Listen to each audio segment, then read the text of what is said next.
Hello friends. आज की इस वीडियो में हम लोग बात करने वाले हैं एडवेंट ऑफ यूरोपियंस की।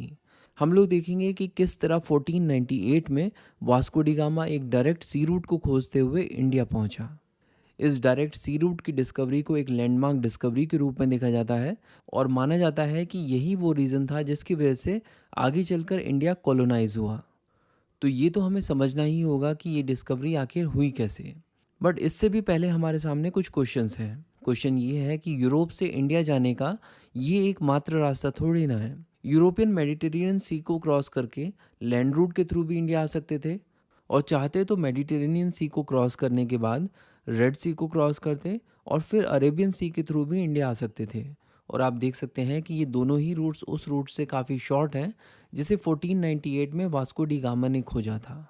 तो फिर उन्हें अफ्रीका के नीचे से घूम के आने की ज़रूरत क्यों पड़ी? तो चलिए शुरू करते हैं।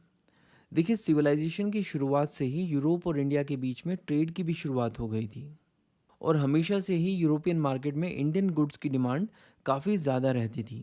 ये लोग भारत से प्रेशियस स्टोन्स, स्पाइसेस, सिल्क और कैलीसोल्स खरीदा करते थे। कैलीसोल्स मतलब कॉटन फैब्रिक। तो यूरोप इन सब चीज़ों को भारत से खरीदता था और इसके बदले भारत को पैसा मिलता था। यानी ये जो ट्रेड था वो यूरोप और इंडिया दोनों के लिए ही बेनिफिशियल था। अब हुआ क्या कि 15 सेंचुरी में यूरोपियन इकोनॉमी बहुत ही तेज़ी से बढ़ने लगी। इसके पीछे का एक कारण ये था कि उन्होंने बहुत सारे फॉरेस्ट को कट करके वहाँ पर भी कल्टीवेशन शुरू कर दिया था। इसके अलावा उनके पास अब खेती करने के पहले से बेहतर तरीके आ चुके थे। उनके पास पहले से बेहतर हल था और कई सारी साइंटिफिक टेक्निक्स जैसे कि क्रॉप रोटेशन को भी अब वो अपना चुके थे। क्रॉप रोटेशन में होता ये है कि आप एक ही ज़मीन पर डिफरेंट सीजन्स में डिफरेंट क्रॉप्स को कल्टीवेट करते हो।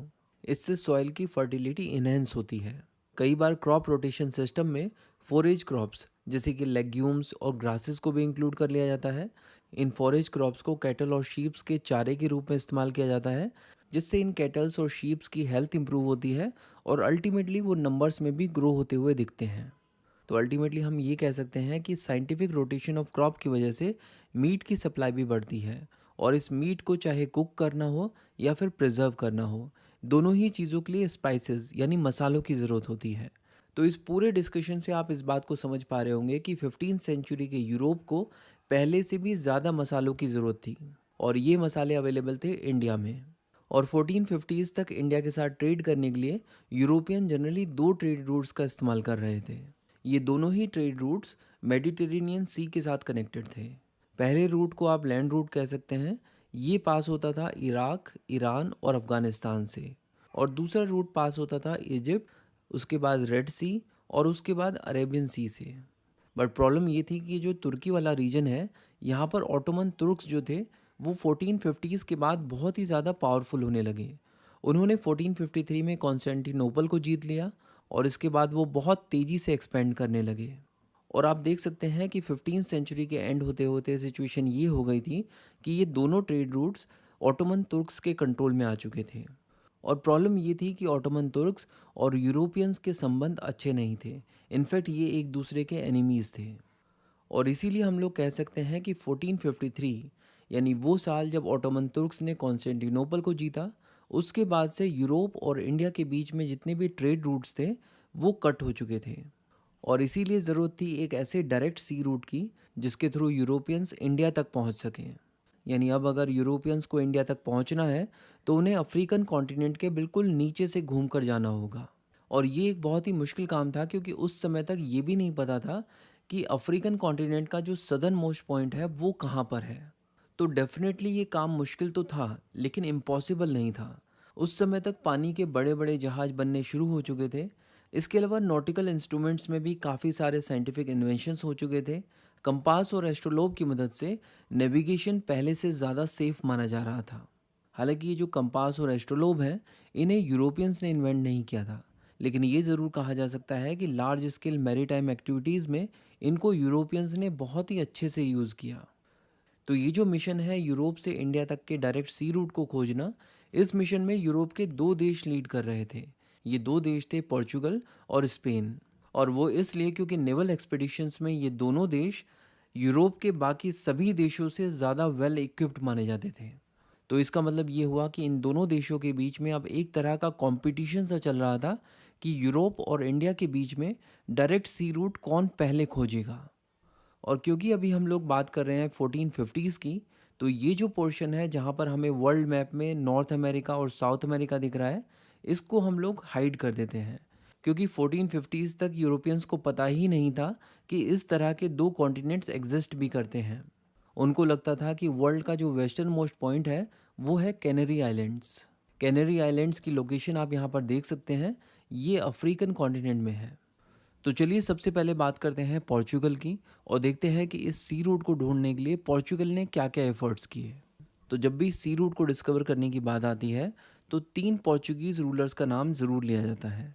पहले हैं प्रिंस हेनरी, जिन्हें द नेविगेटर भी कहा जाता था। उसके बाद बात होती है अल्फोंसो फिफ्थ की, जिन्होंने 1438 से लेकर 1481 तक रूल किया।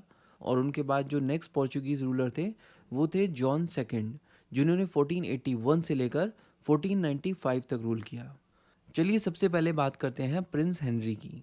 प्रिंस हेनरी, जिन्हें द नेविगेटर भी कहा जाता है, ऐसा माना जाता है कि प्रिंस हेनरी सोते उठते जागते हर वक्त यही डिस्कस करते थे कि किस तरह यूरोप से इंडिया डायरेक्ट सी रूट के थ्रू जाया जा सकता है। ये इनका एक ऑब्सेशन बन चुका था।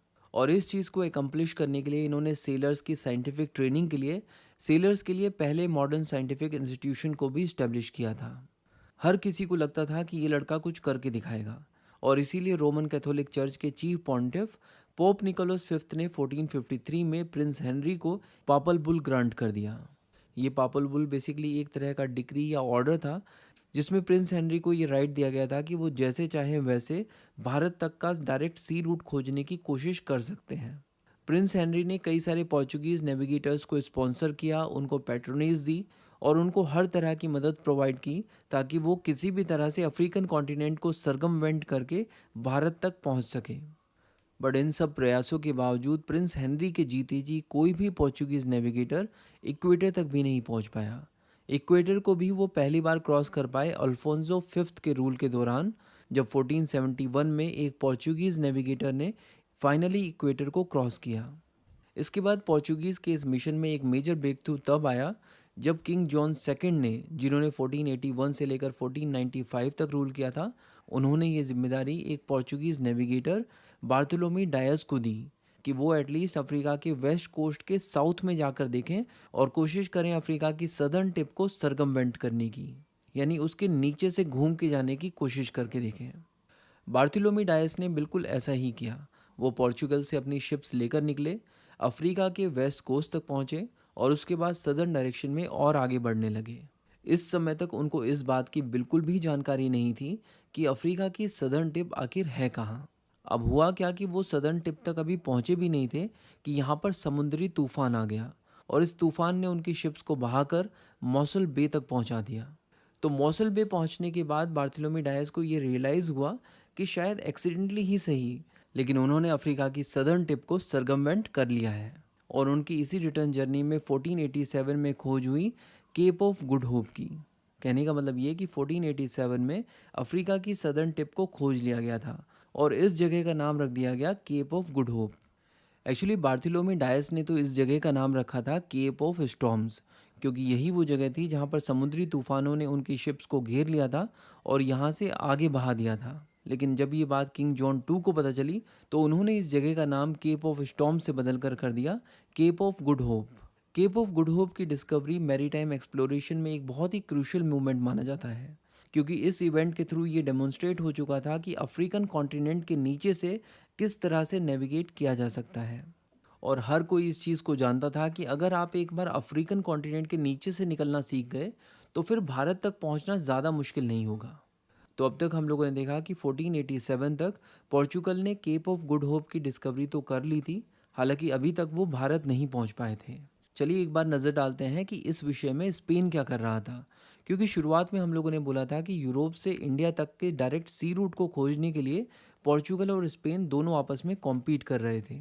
तो हमें ये जानना भी ज़रूरी है कि इस विषय में स्पेन के क्या योगदान रहे। तो यहाँ पर हमें बात करनी होगी क्रिस्टोफर कोलंबस की, जो कि एक जिनोइज यानी इटालियन नेविगेटर थे। इनके पास एक आइडिया था। इनका कहना यह था कि धरती गोल है और अगर धरती गोल है तो हमें यूरोप से इंडिया जाने के लिए अफ्रीका के नीचे से घूम के जाने की ज़रूरत नहीं है, हम लोग वेस्ट की तरफ नेविगेट करेंगे और पीछे के रास्ते से भारत पहुंच जाएंगे। स्पेन के किंग फर्डिनेंड और क्वीन इज़ाबेला को इनका आइडिया बहुत ज़्यादा पसंद आया और उन्होंने कहा कि भाई जितना पैसा चाहिए आप लो और अपने मिशन पर आगे बढ़ो। तो इस तरह स्पेन की स्पॉन्सरशिप पर क्रिस्टोफर कोलंबस ने वेस्ट की ओर नेविगेट करना शुरू कर दिया। लेकिन भारत पहुंचने की बजाय वो पहुंच गए अमेरिका। इसका मतलब ये कि उन्होंने एक्सीडेंटली अमेरिका को खोज लिया था, हालांकि उन्हें यही लगता रहा कि वो इंडिया पहुंच गए हैं। इस कॉन्टिनेंट का नाम आगे चलकर अमेरिका पड़ा। शुरुआत में इसे कहा गया न्यू वर्ल्ड, यानी एक नई दुनिया। तो हम कह सकते हैं कि 1492 में न्यू वर्ल्ड की खोज हुई और इसी के साथ इस बात का भी भरोसा होने लगा था कि सिर्फ यही नहीं, शायद और भी बहुत सारी कंट्रीज़ और कॉन्टिनेंट्स हैं जिनको अभी खोजा जाना बाकी है। और ये बात सच भी है, क्योंकि इस इवेंट के कुछ सालों के बाद साउथ अमेरिका भी डिस्कवर किया गया। और ये जो चीज़ है ये स्पेन और पोर्चुगल के डिस्प्यूट का एक मेजर रीज़न बन गया। दोनों देश आपस में लड़ रहे थे कि अगर न्यू वर्ल्ड डिस्कवर होता है तो उसके ऊपर किसका हक होगा, और जब यूरोप से इंडिया तक का डायरेक्ट सी रूट डिस्कवर कर लिया जाएगा तो उस पर किसकी मोनोपोली होगी। इस पूरे के पूरे डिस्प्यूट को 1494 की ट्रीटी ऑफ टॉर्डेसिलास में रिजॉल्व किया गया। इस ट्रीटी ऑफ टॉर्डेसिलास 1494 में केप वर्डे आइलैंड से 1300 माइल्स वेस्ट में एक इमेजिनरी लाइन खींची गई। केप वर्डे आइलैंड्स की लोकेशन के बारे में हम लोग पहले भी बात कर चुके हैं। ये वो पॉइंट है जिसे समझा जाता था कि ये वर्ल्ड का वेस्ट मोस्ट पॉइंट है, लेकिन अब ये बात खारिज हो गई थी क्योंकि अब पता चलने लगा था कि इसके आगे भी दुनिया है जिसे न्यू वर्ल्ड कहा जा रहा था। तो ट्रीटी ऑफ टॉर्डेसिलास 1494 में ये तय किया गया कि जो भी न्यू वर्ल्ड होगा वहाँ पर ट्रेड मोनोपोली स्पेन की होगी और जो नॉन वर्ल्ड है वहाँ पर ट्रेड मोनोपोली होगी पोर्चुगल की। इसका मतलब ये कि स्पेन और पोर्चुगल अब आपस में कॉम्पीट नहीं करेंगे और अब ये पूरी की पूरी पोर्चुगल की जिम्मेदारी है कि केप ऑफ गुड होप की डिस्कवरी के बाद अब वो भारत तक के रूट को भी डिस्कवर करें। और ये चीज़ हम लोग ऑलरेडी देख चुके हैं कि किंग जॉन टू के रूल के दौरान he kept of good Hope की डिस्कवरी हुई थी। भारत तक पहुंचना अभी बाकी था। किंग जॉन टू के बाद किंग मैनुअल फर्स्ट का रूल शुरू हुआ, जिन्होंने 1495 से लेकर 1521 तक रूल किया। किंग मैनुअल फर्स्ट ने 1497 में यूरोप से इंडिया तक के डायरेक्ट सी रूट को डिस्कवर करने की जिम्मेदारी एक Portuguese navigator Vasco day gamma को दी। वास्को डे गामा ने केप ऑफ गुड होप को राउंड करने के लिए बिल्कुल वही रूट फॉलो किया जो कि बार्थोलोमी डायस ने डॉक्यूमेंट किया हुआ था, और केप ऑफ गुड होप को सरगमवेंट करते हुए ये पहुंच गए मोजाम्बिक। मोजाम्बिक एक फ्लरिशिंग अफ्रीकन हार्बर था और मोजाम्बिक पहुंचकर तो इनकी खुशी का ठिकाना ही नहीं था, क्योंकि वहां पर इन्हें कई सारी इंडिया से आई हुई एंकर्ड शिप दिख गई। इसका मतलब ये कि यहाँ पर ऐसे बहुत सारे लोग मौजूद थे जो कि यहाँ से इंडिया तक सेल करते रहते थे। इसी तरह के एक इंडियन सेलर अब्दुल माजिद को वास्को डी गामा ने हायर कर लिया और इसके बाद बहुत ही आसानी के साथ मोजाम्बिक से सेल करते हुए वास्को डी गामा कैलीकट पहुँचे। कैलीकट केरला में है और आज की डेट में इसे हम लोग कोझिकोड के नाम से जानते हैं। तो आज की इस वीडियो में हम लोगों ने केप रूट की डिस्कवरी को कवर किया और देखा कि यूरोपियंस किस तरह डायरेक्ट सी रूट के थ्रू इंडिया आए। इंडियन हिस्ट्री, इंडियन पॉलिटी और इंडियन इकोनॉमी को डिटेल में कवर करने के लिए बुक्सतावा की प्लेलिस्ट को फॉलो कीजिए। Thank you so much for watching and supporting बुक्सतावा।